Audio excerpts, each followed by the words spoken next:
Hey there, Sharon. Looks like we're trying to reconnect, which means my face is probably all broken up. Today we're talking about relationships, of course, relationships all this month. And our topic today is emotional support and intimacy.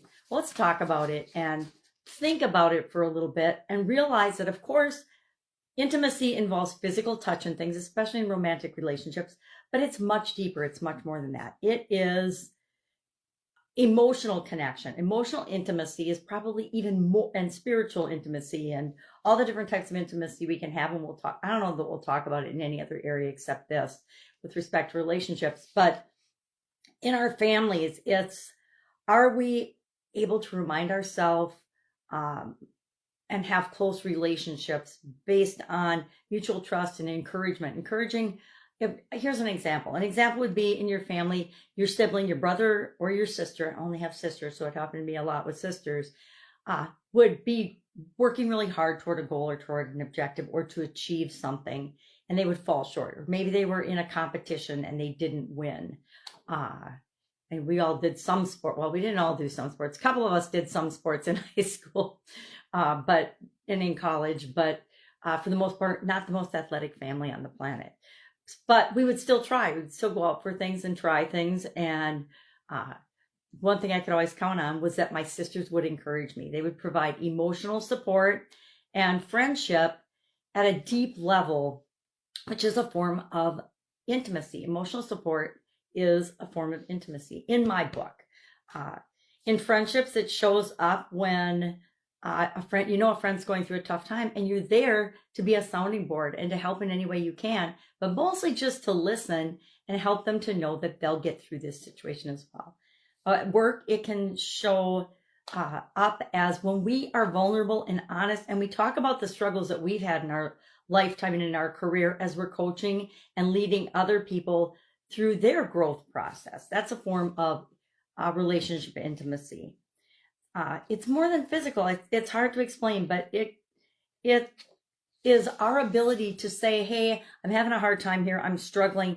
I could sure use some help. And the people that actually show up and help us when we're having those struggles in those times are our true friends, are the people that we really want to, enhance our relationships with. Intimacy goes and shows up and grows when you have honest, open, mutual respect type relationships. We've talked about these components and we'll continue to talk about them. And it's what feels right for you, right, is how we define emotional support and intimacy. Sometimes I just want someone to listen to me. I don't want them to solve a problem for me. I don't want them to tell me what to do. I get plenty of direction in my life from my family and friends, but I don't want that. Sometimes I just want to vent. I'm practicing this with my daughter because she gets frustrated about things. She's a young mom, right? And she wants to just vent sometimes. And I jump to trying to solve her problems. And I remember how much I didn't like that or need that when I was raising my kids. I just wanted somebody to listen to me so I could realize that I already knew what to do. I just needed to give myself permission to do it. And sometimes we just need to get it out and have someone be an open and non-judgmental sounding board for us in order to do that. So today, what are we going to do? We're going to it's Sunday in my neck of the woods, so we're going to take it easy.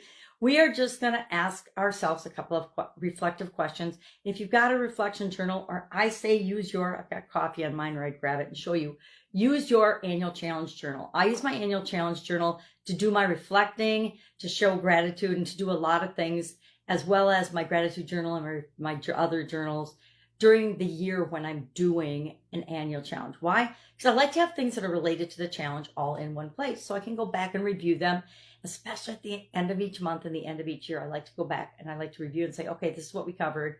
This is what I still need to do because I told myself I was going to do it, or this is what's worked really well this month and how I've advanced and grown to be a better version of myself. So I can celebrate that too. I'm not going to wait till the end of the year to celebrate being a better me. I'm going to celebrate along the way as I have each of those little wins. So today we're just going to ask ourselves some reflective questions. Number one, who in your life shows up for you emotionally? Who shows up? Who's there when you need a sounding board? If I'm upset about something, I can always talk to my daughter or my son. My kids have always been there for me, and I'm thinking they always will be unless I do something to really irritate them. Who do you feel close to, and why do you feel close to that person? And then the third thing is, more importantly, who might need your support? Who could you maybe help right now that's having a hard time? I know a couple people that I need to reach out to after thinking about this topic for today and say, hey, I'm thinking about you. I know you're struggling. How can I help? Right? One of the best questions you can ever ask people is, how can I help? What can I do for you? What can I do to help lighten your load so you can deal with this thing that you're having to deal with right now? Because we all go through those challenges and tough times in our life. So be there for someone, and they may or may not be there for you when you need them, but someone else will, because what goes around comes around. All right. Any questions? Hit me up and ask. Otherwise, just share that you've done this in the comments below, or just if you're open, share something that you realize by doing this reflective exercise. All right. Have an awesome day, and I'll, of course, be with you tomorrow. Say bye to the peacock. Bye. Slow connection, of course.